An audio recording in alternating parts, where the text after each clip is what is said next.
Salut, Marc Alban, je suis maraîcher bio et formateur en agroécologie et je vais vous présenter le projet de la ferme de terre. Donc ici on est au jardin de Simondon, ça existe depuis 2017, ça a été un lieu d'accueil, on a formé 300 personnes à la permaculture et à l'agroécologie depuis 2017. Et ça a été un lieu aussi d'expérimentation sur le maraîchage bio en maraîchage sol vivant, où on a appris à cultiver sans travail du sol. Le modèle agricole aujourd'hui vacille, la biodiversité elle est complètement détruite, les sols ils sont en train de s'éroder. On est en train de désertifier la France et le monde.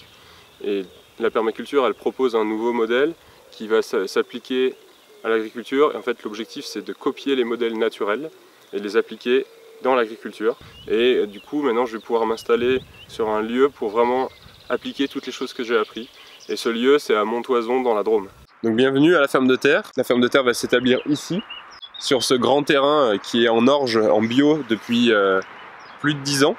Donc on a la chance de récupérer des parcelles qui sont en bio. Donc la ferme de terre se voudra être un projet d'accueil où on va accueillir du public, des enfants, des adultes pour les former à l'agroécologie, à la permaculture et au monde de demain. Ce sera également un lieu où on vendra des légumes biologiques, sains, cultivés sur un sol vivant, fertile, très riche en minéraux. Et on va aussi en profiter pour améliorer la biodiversité. Donc on va planter des haies. Là sur le lieu sur lequel on est en train de marcher, par exemple, ça va être un lieu où on va planter une haie pour fermer la parcelle, donc ramener des oiseaux, des insectes, etc. qui vont jouer leur rôle de service écologique et participer à l'amélioration de la vie. Et plus il y a de vie, plus il y a de fertilité. La vie amène la vie. L'objectif, c'est d'avoir une production la plus diversifiée possible pour apporter de la résilience aussi à la productivité du lieu et à sa durabilité. Pour le financement participatif, on va vous demander d'avoir pas mal de matière organique pour restaurer le sol et après pouvoir le couvrir. Donc ça va être une des premières dépenses du financement participatif, ça va être la matière organique, l'achat de matière organique. Le deuxième, ça va être pour finir les serres, parce qu'on a acheté des serres d'occasion, mais qu'il nous manque des pièces, des boulons, etc.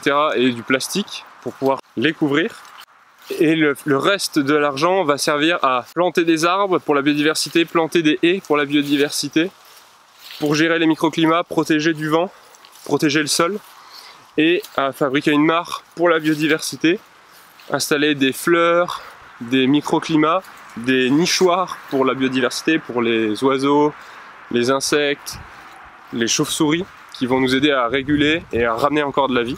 Donc en fait, tout le reste de l'argent va servir pour la biodiversité. Le deuxième palier servira à nous aider à développer l'activité de maraîchage en installant une station de lavage ainsi que divers autres outils comme une chambre froide pour stocker les légumes et éviter d'avoir des pertes. Et le troisième palier, imaginons, soyons fous qu'on y arrive jusque là, qui permettra de construire une petite salle pour accueillir les gens qu'on va former, les enfants qui vont venir à la ferme pour pouvoir les protéger de la pluie, etc. et faire un lieu d'accueil bien plus chaleureux.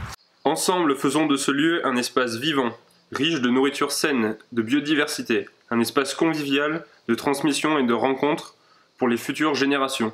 On compte sur vous!